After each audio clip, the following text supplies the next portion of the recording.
Kids have pretty much had their worlds turned upside down with COVID-19 and this outbreak, adjusting to virtual learning and being stuck at home rather than maybe going to gymnastics, baseball, or swim practice. It really can cause stress, anxiety, and even depression. But experts say teaching them mindfulness, focusing their awareness on the present moment is a good thing. It could really help. Health and wellness reporter Sonia spoke with Beth Warren. She's a clinical therapist at Children's Health.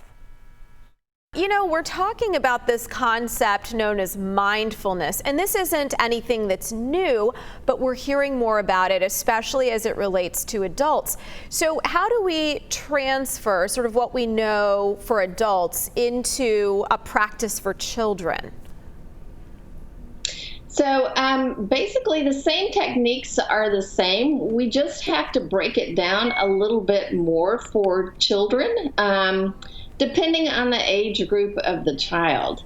You know, from 0 to 8, we do a little bit more simpler techniques. And as we get more into our preteens and our teens, then we can ramp it up just a little bit more about the cognitive awareness of mindfulness.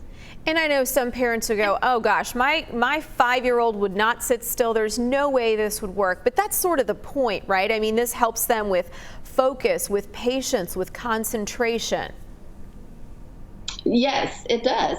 And part of the fun of working with the younger kids is we can do simple little activities like, for example, sitting outside in the backyard, in the grass, blowing bubbles, and just really taking time to pay attention to what the bubbles look like when they come out of the wand and watching them float up into the air or, you know, fall down to the grass.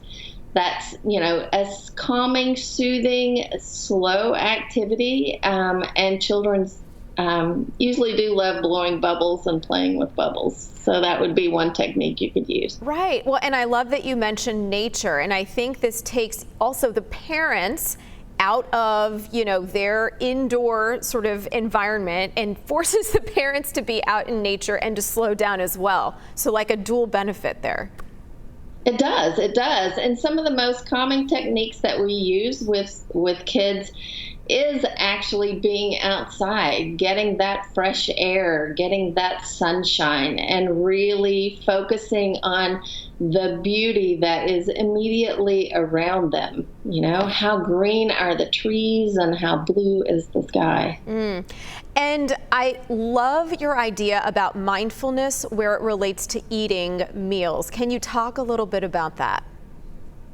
Yes. I mean, how many times do we sit down at the dinner table and just scarf our food down, not really paying attention to the color that's on our plate or the texture of what we're eating, or actually the flavor of how it tastes when we put it in our mouth? So that is a really fun activity that we can do with all ages of kids, to just really pay attention to what are you eating and how does it taste. Now, some parents may go, okay, all of this sounds really, you know, kind of weird or woo-woo, but there is science that shows that taking the time to be more mindful really does impact the way that a mind or a brain works.